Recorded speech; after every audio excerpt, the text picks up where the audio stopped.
So, hello everyone. I'm Anthony. I'm founder and CEO at Seed Legals. Seed Legals is we've got about 150 people. About 1 in 3 of all first funding rounds in the UK is on Seed Legals. I speak to many founders, and I'm here to share my experiences both in my previous companies, talking to founders, to help you on your journey faster. So what I would love is that post any questions in the chat. Usually I can see the audience, but here I can't see the audience, so I'm going to have to guess the things that you're looking for. But maybe a quick, while I get started, wait for a few other people, if you could post in the chat the things you'd most love to learn about on this call. And that could include getting to product market fit, working out if it's a good idea or not, the legals for a funding round, SEIS, anything you like around the space. Please feed me with any things you'd like. And then in the interim, I will go and talk about the things that I have prepared so far. All right. So working out if it's a good idea or not, says Shania. And that is exactly going to be the focus. All right. So let me turn on screen share. So hello, everyone. So here today, we're going to talk about going from an idea to a funded company. So a little bit about me. Once upon a time, I used to head up BBC iPlayer, had a big team, millions of users, and I got bitten by the drug of making something that people love. In fact, I used to be with Kazaa, the music file sharing company, even before that. Then when I left the BBC, I built a company and I sold it. And I built another company and I sold it. And I got tired of paying lawyers and built Seed Legals. So if you're doing a funding round, or doing options for your team and so on, you probably already know and hopefully are already on Seed Legals, but I'm not here to talk about Seed Legals. I'm here to talk about the founder journey. So the founder journey starts with you going for a run. That's not me, that's stock art. I do go for a run along the embankment exactly there. And whether you have an idea in the shower or going for a run or wherever it is, you have an idea. And the question is it a good idea? Should you give up your day job to start what you're doing, or should you not give up your day job? And the problem that you have is you think the difficult bit is going to be building it. You think that all the hard bit of finding developers and so on, building it. But then what happens is you wake up in a cold sweat a year or 2 years later and realize all the work building it is the easy part. Getting people to want it is the hard part. So you discover that ideas are cheap and implementation is expensive. So the problem is you create something, and I'll stop sharing here so you can see bigger me and arm waving. So you have this idea, and then how do you know if it's a good idea or not? So you go and ask people, is this a good idea? Of course, because you know you have to do that. But the problem is, if you ask the wrong question and you ask the wrong people, you'll get the wrong answer. So for example, let's say hypothetically, you've got this idea for a GPS-enabled bicycle lock with blockchain to find your bike when it's stolen. Your bike's been stolen, you're passionate about this, and so you have this idea. So you go and ask people, is this a good idea? And the problem is you will probably ask it in such a way that people can't avoid saying it's a brilliant idea. You'll go, wouldn't it be great if you could track down your bike? But that's the wrong question to ask. What you should be asking is, have you ever looked for one of these before? How much would you pay for it? And so what happens is you end up getting people giving you an idealistic answer. Whereas if you'd asked, have you ever looked for it before, you'll quickly discover that many ideas are sort of vanity ideas. We all know we hate paying insurance or our mobile or our bank or whatever, but can we be stuff changing what we do? No. So we continue to do things that we know are non-optimal, and you don't really want to be one of those products, because otherwise your customer acquisition cost will be really high, and you'll find that you'll be trying to show people that you're a brilliant idea, but people agree it's a great idea, but not actually doing anything about it. So the first thing to do is to go and get a book the mom test. And I'm hoping that you've all got the mom test. It's like £12 or whatever on Amazon. And it's called the mom test because what you do is you go and ask your mother, hey, mother, I'm working on this GPS-enabled bicycle lock with blockchain. Isn't it a great idea? And your mother goes, I have no idea what he's talking about, but my son's such a clever boy. Of course, it's a good idea. So then that means you go off and based on that, you go off and find people to follow you, and only later do you discover it's not. So what you want to do is, again, find your actual target audience, find people with bicycles in this case, ask what they've looked for, and only then begin the next step of the journey. So what is the next step of the journey? Well, the first thing is, are you the audience? And I found this is super important from my previous startups, which is, if you are the audience for your product, you basically make something that you would like and life becomes much easier. But if you're not the audience, maybe your audience is much older. Maybe you're making an app for elderly people, but all your developers are in their 20s. Or maybe you're a founder in your 40s and you're making something for, teens. And the problem is, if you're not the audience, it's really hard to know what they really want. And I found this in previous startups, which was essentially a social network that skewed younger and younger. And I just didn't know how my audience wanted to use it. So back in my iPlayer days, the BBC did a survey, and they found that in the early days, the iPlayer audience was sort of white, middle-aged, techie, like things like Top Gear. And they looked at me and they went, it's exactly you. So life was easy. But then as the audience grew, it became, parents watching at lunchtime, trying to operate the key with one hand while they made lunch. And it was different. So you should really try to be the audience yourself. And if not, you have to work super hard to find people in your team who are the audience. So, and I like Sandra says that her husband is doing the testing.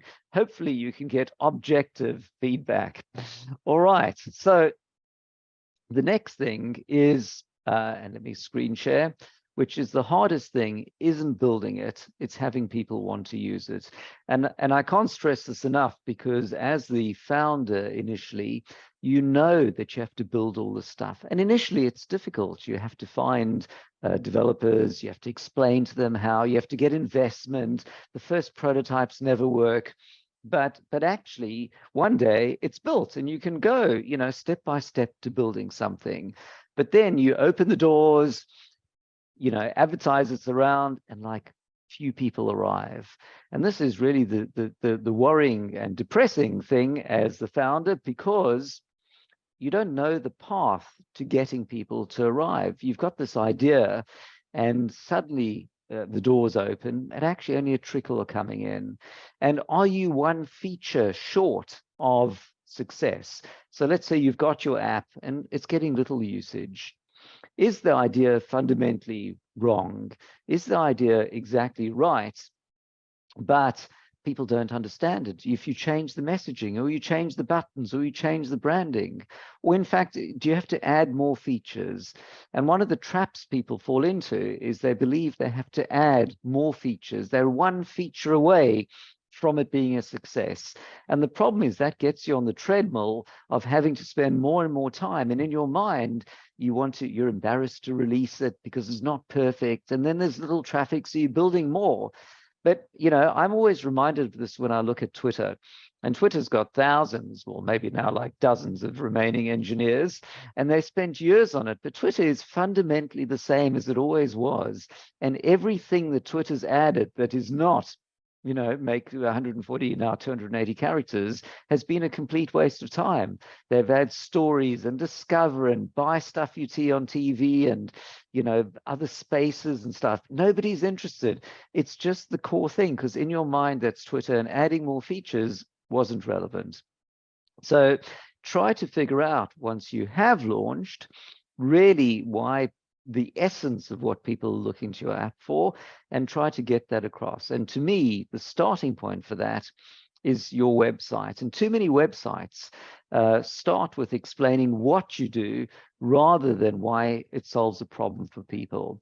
And when I look at a website, I can instantly see what stage of development a company is at. So if the website says what you do, I know you haven't launched yet. If the website says, here's a problem we solve and click here to get started, I know you've launched. And if the website says, here's how we're solving problems for our customers, click here to get started, I know that you've got scale. And when you go to booking.com, as an example, it doesn't say we use advanced AI and analytics and a database to match you with participating hotels. It just goes, where do you want to go today? Which takes me to my next slide, which is fake it till you make it. And here, we're not talking Theranos. We're talking about how you can show people the end result before you've gotten there, so you can get engagement sooner. So let me explain. There's one startup that I was talking to at a mentoring session, and they were telling me how they match people to photographers and events, and they've got 5 AI scientists working on things. And when I went to their website, there's basically a form that says, you know, where's your event? And then it's going to match you with photographers or something. And I realized everything they've built, they could have done by just using Airtable, a Zapier integration, a Typeform, or some WordPress page or Webflow page, a bit of sticky tape to hold it together. And when you type in, I'm looking for a photographer in this area code, the person would quickly look in their database of photographers, find one there, post it back into the website, and done. And you would have discovered in days rather than months or years what people really are looking for. When we started Seed Legals, obviously you can't give people like beta version of their legals. This legal document barely hangs together. So that wasn't an option, but we could have humans create it. So what we did is we didn't know what features or documents people wanted. So we created a pretty website with all the forms that you fill in for the details for your funding round or employment agreement. And then our legal team would quickly make a Word document and then get it to you. I mean, of course, we explained that that was the case. And then we rapidly learned which features people really wanted so that we could focus on those. And it turned out half the things we thought we'd need to build, nobody ever asked for. And a whole bunch of things people asked for that we didn't know about. So what you want to do is you think in your mind that building things is the success. But I've learned that building things is the failure to get something that people can use that you didn't need to build. And that means obviously using things like no code and open source, but it also means trying to do things manually until you've worked out that you do need to automate it. Maybe now you can do even more with AI, but even without that, there's a lot you can do. All right, so let us go to the next slide, which is, let me go back here, hit my share screen, and for those who don't know, there are a couple of books, maybe you've read them already, but otherwise inspired with Marty Kagan, all about product development, and the Lean Startup with Eric Ries, one of the 2 staples in startup scene. So get those and we'll help you walk the walk, talk the talk to your developers. And when your developers or product team have questions or don't know how to do things or are taking way too long to do some things or want to build a massively scalable database and you've got 3 users,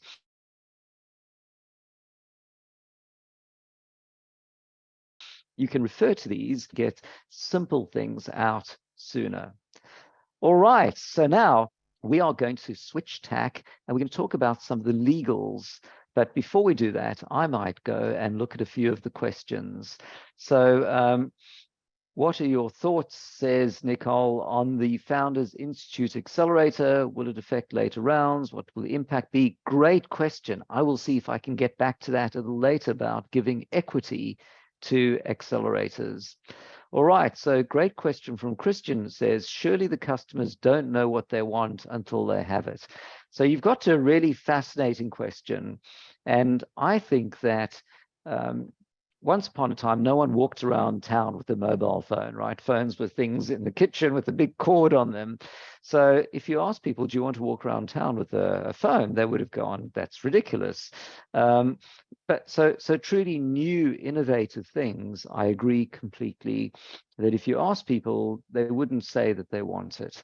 But most things are utilities that are innovations on something that was. They things people didn't really perhaps realize they wanted until they were shown, and then it was obvious, or they might be incremental improvements. So in your mind, I agree completely. If you ask people what they want, and it really is unique, they may be saying no. Your challenge is if you adopt that policy and you ask people and they keep saying what they want, that they're not interested, and you think that means it's novel and it's okay to buy into that answer, then you may be doing something new and exciting and innovative, or you might find that you're doing a vanity project that people don't really need.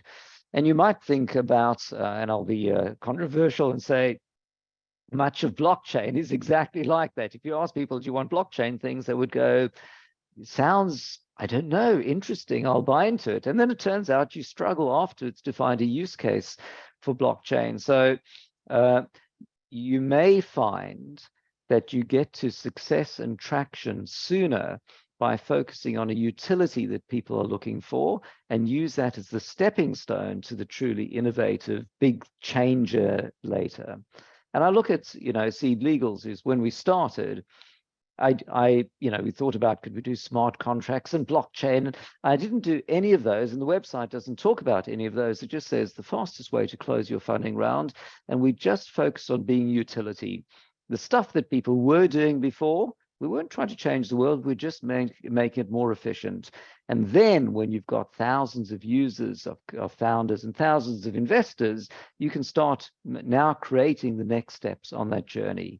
So great question, but I think it's important to not be seduced that what you're doing is so innovative that people don't understand it, and therefore saying they don't want it because of that, because you may find that you now have to create a new market, which is much more difficult than just satisfying an existing market.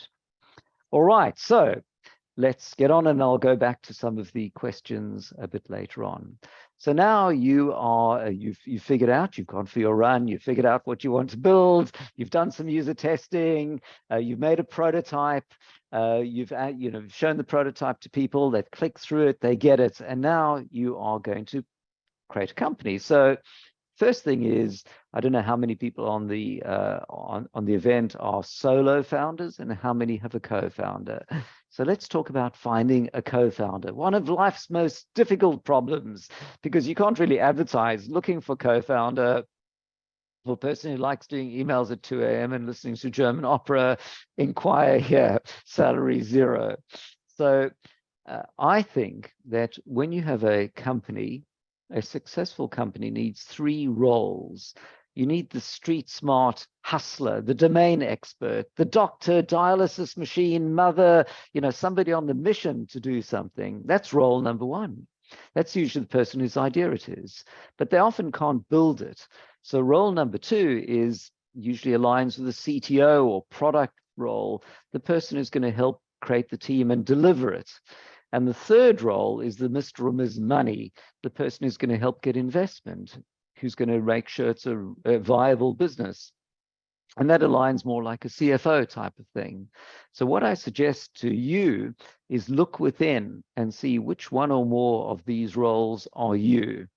And it may turn out that you're the street hustler. You're going to get traction on this. It's your idea, but you can't build it. So you want to surround yourself with one or more co-founders to fill in the gaps around you. So if I look at myself, I'm the product guy. I love building stuff. My co-founder, he's the ex-VC and genius serial angel investor. So it was really his idea. And we can both do the fundraising and money side of things. So the two of us work quite well together. You might find that exceptionally you can cover all 3 areas, But that's really exceptional. And in founder life, there's so many things to do in a day that, operationally run the business, get fundraising, do strategy. It's difficult to be a solo founder. So my stats on Seed Legal show that co-founders, 2 founders, raise a bit faster and raise a bit more than solo founders.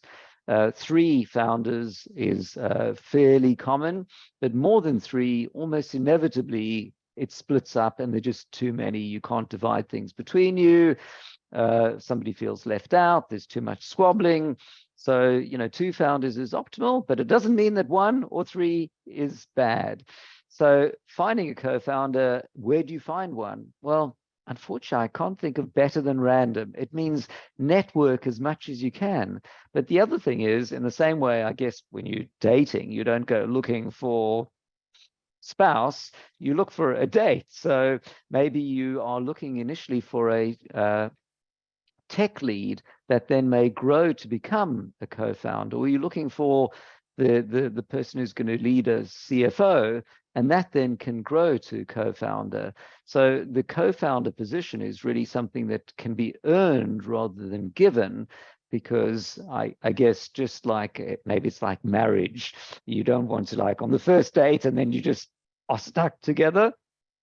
So maybe I've gone completely wrong in my analogies. Okay, so the next thing is, maybe just like marriage, founders sometimes fall out. And my data anecdotally on Seed Legal shows maybe 10% of the time, maybe more during COVID, founders split up. So let's say the couple of you founders got together in a pub and decided you want to do this amazing new idea. And cut to a year later, you can't see eye to eye, or one of you's got rent to pay and has to get a proper job, and the other one is happy to continue, and it splits up. The question is, let's say you incorporated your company and you got 50 shares each, and now one of you pops out and disappears. If you don't have founder share vesting in place, if one of you retains all of their shares, the company basically becomes uninvestable. No investor is going to put money into the company when there's a departed founder that owns half the equity. And if the departed founder is antagonistic and says they own the IP, then you've got an even bigger problem, which is you may now find yourself in a dispute and not even be able to do what you wanted to do. So the first thing to do is create a founder agreement, and you can do that essentially for free on Seed Legals. As soon as you've incorporated the company and it changes from a hobby into something that's now serious and substantially full-time, a founder agreement is an agreement between each founder and the company that says, if I leave, some fraction of my shares, depending on how long I've stayed, go back to the company. Also, all my intellectual property that I put into this idea belongs to the company. So if I leave, the company can keep going. And also, there's an undisclosure and an unsolicitation. So if a co-founder splits up, they can't go, I'm going to nick the team and build another one of these. So it's kind of a philosophical construct that's saying the company is the vehicle that continues, and people might come and go.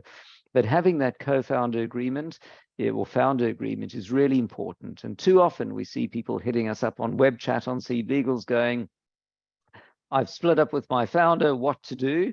And the answer is, do you have a founder agreement? If so, let's look at the agreement, see what the vesting terms are, how much of their shares they should give back, and we can help sort that. And if not, then it's a bit of pistols at dawn. Maybe you can amicably agree something, which is fantastic. But sometimes if it has gone antagonistic and you can't agree, you may have to give up what you want to do, which is a real pity. All right, so next thing very quickly is we're going to talk about giving shares and share options to team members. So a couple of founders have gotten together, you've tested it, you know people want it, well, you hope people want it, and you now want to start building it. And you're going to have to get some people on your team to help build it. So you don't have money, so you want to give them some shares or share options. What to do? Well, here's the quick 101 on that. which is when you incorporated your business, you got some shares each, and that worked great because the shares had no value, so you can give yourself or others shares with no tax liabilities. But once you get to your first funding round, or if you're profitable, a larger business, the shares have value. If you give someone shares, particularly if they're an employee, the employee will have tax liabilities and the company may have tax liabilities. So the rule of thumb is, while the shares have no value, you can give people, an early joiner, CTO typically, shares. But once the shares have a value, you give share options instead, and you create an EMI option scheme. You can do that on seed legals. But when you give people shares, whichever way it is, you'd create an employment agreement or a consulting agreement or an advisor agreement. You promise them some shares or share options. Whichever way you go, in the same way, your iOS developer, you don't give them their entire annual salary on January the 1st, you pay them month by month. Likewise, if you give an advisor or an employee equity, you wouldn't give them 1,000 shares on day one. You would set it so that they vest over a period of time. So if they leave or they don't perform, they only get some fraction of it. You can do it by time, or you can do it by milestones, but always avoid giving people a bunch of shares up front, because firstly, if it doesn't work out, it's hard to get those shares back. They've got them. And secondly, it doesn't incentivize them to perform. If you have an advisor and you say, I'm going to give you so many share options once you've delivered this, and then once you've delivered that, then they know what the deliverables are and they're on point for doing it, as opposed to getting a bit lazy and going, great, I've got this equity, what to do next? All right, so let me turn to a question from Sandra, which says, I'm working on building a nonprofit family foundation. Okay, nope, that was not a question. All right, so I'll get to the questions later, and maybe they can be read for me afterwards. Okay, so the next one is, we're going to now turn to fundraising. And the first thing with fundraising is it's all about SEIS. I'm guessing most of the audience know about SEIS. The big news is it's changing, it's getting better. So in the UK, the government has got a very nice scheme that gives investors a tax saving. So as an investor, you can invest £50,000 in a company and deduct £25,000 from this year's income tax, or you can backdate it to last year's. And after the company's raised £150,000, it can then raise, with SEIS, it can raise 15 million in EIS. And these numbers are about to change starting on the 6th of April, where a company can now raise up to £250,000 in SEIS, and an investor can invest up £200,000 up from £100,000 a year and deduct that themselves. So the UK startup ecosystem is fueled by angel investors getting their tax breaks. So for you, you really want to tap into that. And that takes me to a slightly different topic, which is, where do I find investors?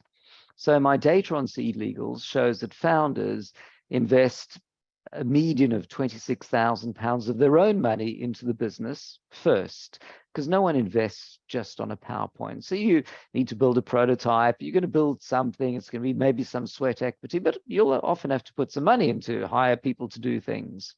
And now you want to get more investment. Where do you go? So most founders start by maybe being embarrassed to talk to friends and family, or maybe they don't know they can do that.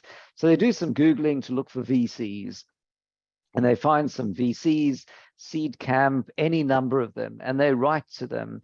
And if you're lucky to get a response and you're lucky to get a meeting, it usually ends up with, love what you're doing, come back later. And for those who've done this, you know it's the story of your life. And the reality is that VCs will typically only invest once you have traction, which often means revenue, or at least users. And if you go to a VC and you show them your nice PowerPoint, and they go, that's awesome, how much you're looking to raise, you explain it, and then they will say, and what's your traction level? And you go, it's this very nice PowerPoint. And then they'll say, that's wonderful, call me later.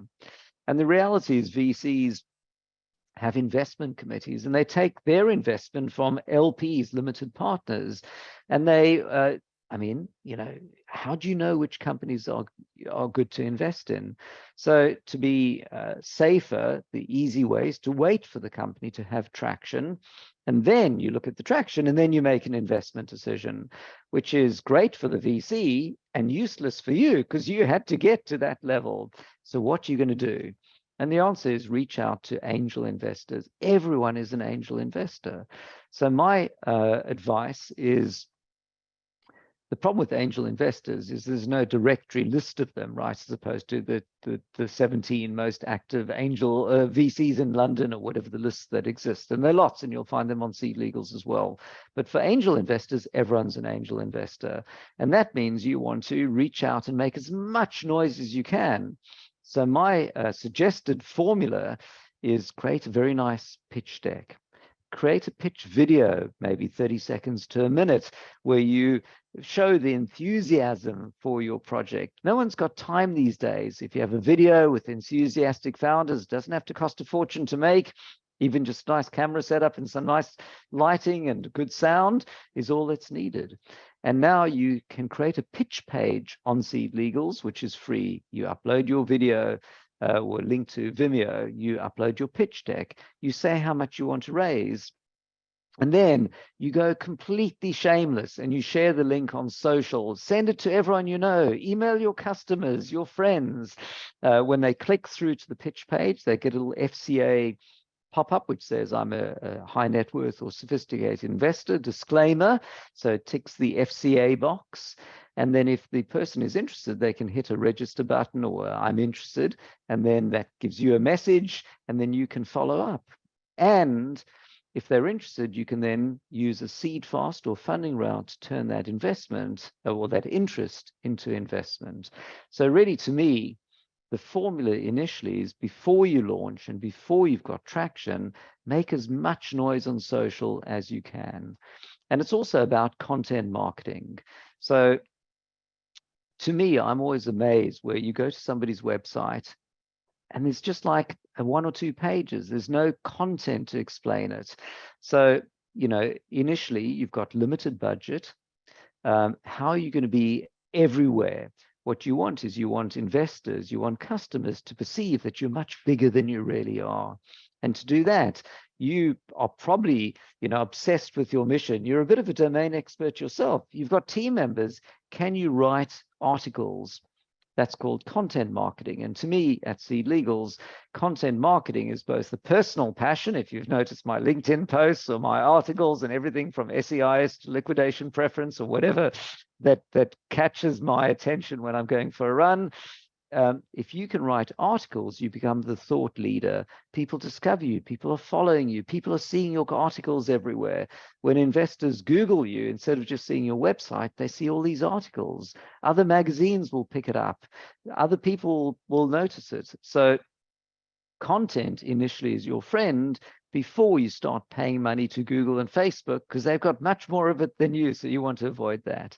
So you're going to create content, you put on your website, get it out on other mags and so on, shamelessly promote what you're doing with a very nice social post that explains the mission, now wanting to help people with, you know, whatever, stolen bikes with amazing new GPS enabled, blockchain controlled bicycle lock, looking to raise £300,000, the magic words offering SEIS, you know, click here for more.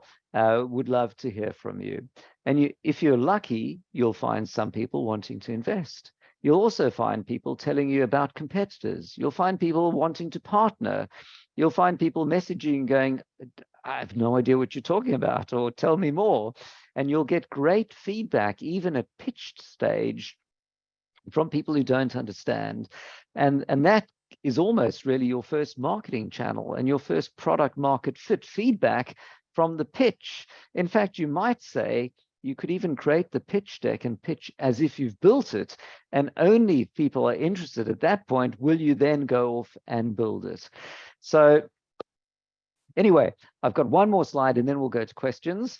My next slide is all about, now we're going to talk about evaluation and the amount to raise. So we now have some interest and we're going to do fundraising. So once upon a time, people did funding rounds. And what you do is you think, I need to hire 6 people and I'm going to pay them £50,000 a year, hypothetically. So that's £300,000 for a year. And I need, let's say, to raise for 18 months. So that's £500,000 because I know that fundraising is every 18 months. So now I'm looking for £500,000. And the rough rule of thumb might be that you're going to dilute by 15% in a funding round. The investors will own 15% of the business. So you multiply the amount you want to raise by 5. So the investors own 1 in 6.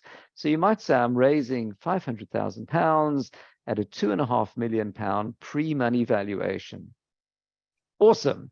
But then you talk to investors and they go, £250,000, £2.5 million valuation. Nice. How many customers do you have? What's your revenue? And you go, ooh, I've got this nice PowerPoint. I haven't built anything yet. And they go, come back later. So imagine that you didn't need to raise a big round and you could raise small amounts before a round because you didn't need £500,000 literally tomorrow. If you had £50,000, you could go find a developer and start building things. So the future is agile fundraising. And in fact, it's the present. And I joke that at Seed Legals in 2018, my goal was to help you do a funding round. And then in 2019, my goal is to help you not do a funding round. And what do I mean by that? It means that you can raise before a round, and then you can do a round, and then you can top up a round. And I call that agile fundraising. And actually, it's completely transformed the way UK startups fundraise. And there's now more money raised outside of a round by companies on Seed Legals than raised in a round. So what happens is you start off by going, let's say I want to raise £300,000. And you start sharing this with investors, with anyone you know, the things you're doing. And somebody goes, yes, I'd like to invest. Sounds awesome. I'd love to invest 10K. And instead of you saying, come back in June, you can say, wait, let me send you a seed fast. So a seed fast is a simple agreement that says you will give me money now, and I will give you shares when I do my funding round at a valuation to be determined in the round. But because you're coming in early, I'll give you a 10 or 20% discount. And if I don't do a funding round within 6 months, which is the longest for SEIS purposes, I'll give you shares then at an agreed valuation. So you can now raise from individuals ahead of a round with very little documentation needed that protects both parties, but it's quite simple to now get there step by step. And if you think of time and amount raised, you'd love to raise a big amount tomorrow, but realistically, that's tough. And you're going to do a lot of kissing of frogs to eventually, hopefully, do a big round. But the alternative is to raise smaller amount incrementally so that you can get on with getting those developers, the designers, testing, whatever it is, and use that traction to then go and find further investment at a higher valuation as you go along. So that is basically it from me. I'm now on the presentation, and I'm now going to go and look at some of the questions and pop questions in here. If you want, it's probably going to move faster than I can see, but let me see. So I hope that was helpful. You can pop me a note on LinkedIn. It's Anthony Rose or anthony@seedlegals.com if you've got any questions or there's anything I can help with. So let me randomly jump to a few things that I see. Jonathan says, any advice, like you said, on stop adding additional features to MVP because I think it's important for launch? That is a fabulous question. So I like the statement that if you're not embarrassed when you launch it, you've left too late. And too often I see founders, they've got this sort of vestige of a product. They could launch it. They would learn very quickly whether people are getting it or not, whether people are getting the messaging, the buttons, the action item, the problem solving. But instead of launching it, in their minds, they need to get to perfection. So the idea is, what's the least you can do to get it in front of people, to get their feedback? Because you'll often be really surprised that the things you thought were important, actually nobody wants. And the things you never thought about, actually people really want. So getting out of the zone that it needs to be perfect before you launch it. I mean, you can also, of course, set it so that it's seen as a beta or it's seen as an early test, and you may not want to charge people for it initially until it's right, but you definitely want to get as much feedback as you can as early on. And you'll always find, by the way, that if it's phrased correctly, your initial users are tremendously forgiving. They'd be delighted to give you feedback. I mean, when I try Seed Legal's customers' websites and I can't log in, I always love buying things from my customers. So if they're selling some food thing, I'll probably go to their site and buy it. But I'll give them feedback if the packaging's not right or I couldn't log in. It's all great. It's all part of the fun of doing a startup. I'm not there to criticize. And I think most people will see the same with your site, because they'll know it's early stage and they'll know that they want to be supportive and helpful. So I think that is it from me. We're a little over time, but I don't know if there are any other questions you want to read out, but otherwise that is a wrap for today. Thank you so much. And please do reach out if on LinkedIn or anthony@seedlegals.com if there's anything I can help with. I hope this was useful, and we can share the slide deck afterwards as well. Thank you, everyone.